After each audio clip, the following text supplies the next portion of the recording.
శ్రీమాత్రే నమః. ఈరోజు వీడియో మన వినాయక వ్రత కథ చదివేవారు, పూజలో కూర్చునేవారు ముందు చేతిలోని కొద్ది అక్షంతలు తీసుకోవాలి. కథ పూర్తి అయిన తర్వాత వాటిని తమ శిరస్సుపైన ఉంచుకోవాలి. తన భక్తుడైన గజాసురుని కోరిక మేరకు అతడి ఉదరంలో ఉన్న పరమేశ్వరుని శ్రీ మహావిష్ణువును విముక్తి కల్పించడంతో భర్త రాకకు పార్వతి కైలాసంలోనే ఎదురు చూస్తుంది. శివుడి కోసం ఎదురు చూస్తున్న స్నానానికి సిద్ధమైంది. స్నానానికి వెళుతూ దేహానికి నలుగు పిండిని అద్దుకుంది. పరధ్యానంలో ఆ పిండితోనే ఓ ప్రతిమను తయారు చేసింది. చూడముచ్చడైన ఆ బాలుని తండ్రి ఉపదేశించిన మంత్ర సాయంతో పార్వతి ప్రాణం ప్రతిష్ఠ చేసింది. గణాధిపత్యం దివ్య సుందరమైన ఆ బాలుని వాకిట కాపలా ఉంచి తాను స్నానానికి వెళ్ళింది. అంతలో అక్కడికి వచ్చిన శివుడు ఆ బాలుడు అడ్డుకున్నాడు. ఆగ్రహ వేషాలకు లోనైన రుద్రుడు ఆ బాలుని శిరస్సును తన త్రిశూలంతోనే ఖండించాడు. ఆ శబ్దానికి బయటికి వచ్చిన పార్వతీదేవి జరిగిన ఘోరము చూసి కన్నీళ్లు పెట్టుకుంది. దీంతో శివుడు గజముఖుడిని శిరస్సును తెప్పించి ఆ బాలుని అతికించి ప్రాణం పోసి గజాననుడు అనే నామకరణ చేశాడు. సర్వ విఘ్నాలకు ఒక అధిపతిని నియమించమని దేవతలను, మునులను, మానవులను పరమశివుడు కోరుతారు. ఈ విషయంలో గణపతిని, కుమారస్వామిని ఎవరిని నియమించాలని ఆలోచించినా పరమేశ్వరుడు ముల్లోకాలలోని పవిత్ర నదులన్నింటిలోనూ స్నానము చేసి ఎవరు ముందుగా తన వద్దకు వస్తారో వారికి ఆ ఆధిపత్యము లభిస్తుందని చెబుతాడు. దీంతో కుమారస్వామి తన నెమలి వాహనంపై రువ్వున ఎగిరిపోగా వినాయకుడు మాత్రము తన ఎలుకను వాహనంతోనూ ముందుకును కదల్లేడు. దీంతో నారాయణ మంత్రము జపిస్తూ తల్లిదండ్రుల చుట్టూ ప్రదర్శన చేస్తాడు. ఆ మంత్ర ప్రభావంతో ప్రతి తీర్థంలోనూ కుమారస్వామి కంటే ముందే వినాయకుడు ప్రత్యక్షమవుతాడు. ఆ విధంగా 3 కోట్ల నదుల్లో వినాయకుడే ముందుగా స్నానమాచరించడము చూసిన కుమారస్వామి కైలాసానికి వెళ్ళి మహిమాన్వితుడైన అన్నగారికి ఆధిపత్యమని తండ్రికి కోరుతాడు. ఆ విధంగా వినాయకుడు విఘ్నాలకు అధిపతి అవుతాడు. గణేశుని శక్తి సామర్థ్యాలను పరిశీలించి భాద్రపద శుద్ధ చవితి నాడు గణాధిపత్యము కట్టబెట్టాడు. ఆ రోజున తనకు భక్తితో సమర్పించిన ఉండ్రాలు, కుడుములు, పిండి వంటలు, పండ్లను సుష్టంగా తిన్న వినాయకుడును నడవటానికి ఇబ్బంది పడుతూ కైలాసానికి చేరుకుంటాడు. శివుని శిరస్సుపై ఉన్న చంద్రుడు గణనాథుని అవస్థలు చూసి పక్కన నవ్వాడు. రాజదృష్టి సోకితే రాళ్లు కూడా నుజ్జునవుతాయి. విఘ్ననాథుని ఉదరము పగిలి అందులోకి ఉండ్రాళ్ళు, కుడుములు బయటికి వచ్చి ఆ చైతన్యుడయ్యాడు. దీంతో ఆగ్రహించిన పార్వతీదేవి, పాపాత్ముడా, నీ దృష్టి సోకి నా కుమారుని ఆ చైతన్యంగా పడి ఉన్నాడు కాబట్టి నిన్ను చూసిన వారు పాపాత్ములై లీలాపనిందలను పొందుదురుగాక అని శపించింది. ఋషి పట్నులకు లీలాపనిందలు. పార్వతీదేవి చంద్రుని శపించిన సమయంలో 7 ఋషులు భార్యలతో కలిసి యజ్ఞము చేస్తూ అగ్నిదేవుని ప్రదర్శన చేస్తున్నారు. అగ్నిదేవుడు ఋషి పట్నుల మీద మోహం కలిగింది. కోరిక తీరక శపిస్తారేమో అనే భయంతోనే అగ్ని క్షీణింపసాగాడు. భర్త కోరిక తెలుసుకున్న స్వాహాదేవి ఋషులు భార్యలో రూపంలో అగ్నిదేవుని చేరింది. అగ్నిదేవునితో ఉన్న తమ భార్యలేనని భ్రాంతి చెందిన ఋషులు వారిని విడిచిపెట్టారు. శాపగ్రస్తుడైన చంద్రుని చూడడం వలనే ఋషులు భార్యలు లీలాపనిందలకు గురి అయ్యారని దేవతలు గ్రహించారు. వీరందరూ బ్రహ్మదేవునితోనే కలిసి కైలాసానికి వెళ్లారు. మరణించిన విఘ్నేశ్వరుని బ్రహ్మదేవుడు తిరిగి బతికించాడు.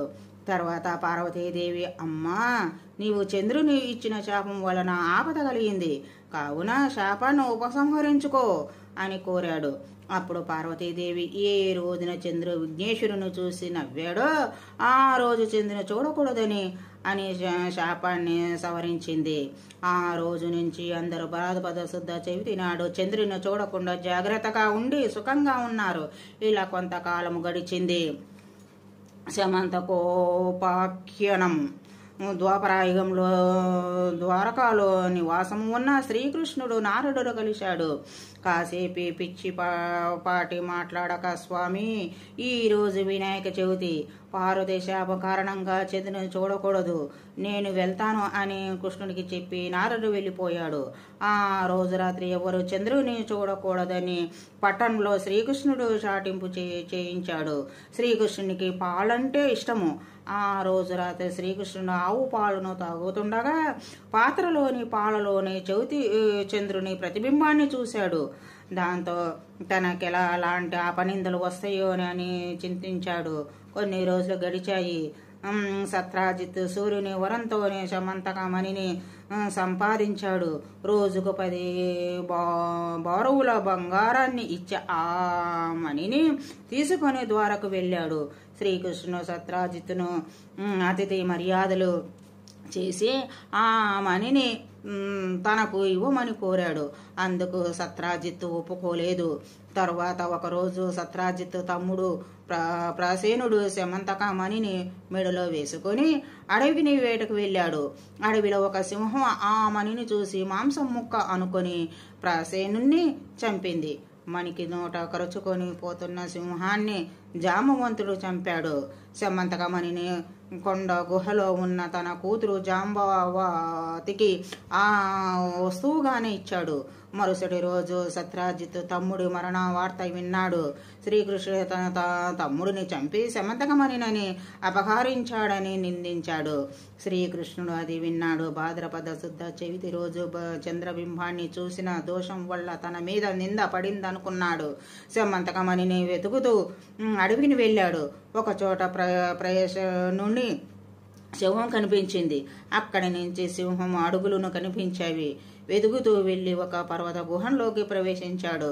అందులో ఉన్న ఉయ్యాలకును కట్టిన మణిని చూసి దానిని తీసుకుని బయటకు రాసాగాడు. వెంటనే జాంబవతి పెద్దగా ఏడవసాగింది.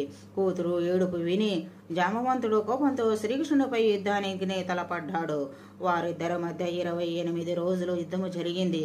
జాంబవంతుని శక్తి తగ్గిపోయింది. తనతో యుద్ధము చేస్తున్నాడని శ్రీరామచంద్రుని తెలుసుకున్నాడు.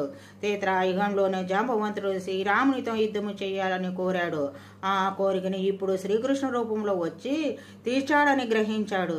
శ్రీకృష్ణునికి నమస్కరించి సమంతకమణితో పాటు తన కుమార్తె జాంబవతిని కూడా ఆయనను సమర్పించాడు. శ్రీకృష్ణుడు సమంతకమణిని తెచ్చి సత్రాజిత్తుకు ఇచ్చాడు.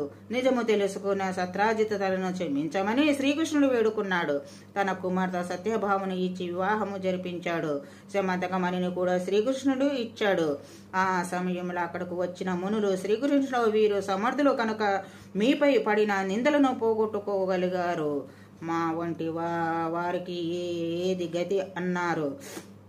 భాద్రపద శుద్ధ చవితి నాడు యథావిధిగా వినాయకుని పూజించి ఈ సమంతక కోపాఖ్యాన్ని విని అక్షంతలు తలపై వేసుకున్న వారికి ఆ రోజు చంద్రదర్శనం అయినా కూడా అపనిందలు కలగవు అని శ్రీకృష్ణుడు చెప్పాడు. ఆనాటి నుంచి ప్రతి సంవత్సరం భాద్రపద శుద్ధ చవితి రోజు దేవతలు, మహర్షులు, మునులను తమ శక్తిని తగినట్లుగానే గణపతిని పూజించి తమ కోరికలను తీర్చుకుంటున్నారు. ఈ కథను చదివి గాని విని గాని తలపై అక్షంతలు వేసుకొని వినాయక వ్రతాన్ని ముగించాలి. చివరగా వినాయకుని ఎదుట వీలైనన్ని గుంజీలు తీసి సాష్టాంగ నమస్కారము చేయాలి. మనం ఈ వినాయకుని కథ ఈ రోజు విన్నాం కదండి. నెక్స్ట్ వీడియోలో మనం కలుసుకుందాము. వీడియో నచ్చితే లైక్ చేయండి, షేర్ చేయండి అండ్ సబ్స్క్రైబ్ చేయండి. Thank you.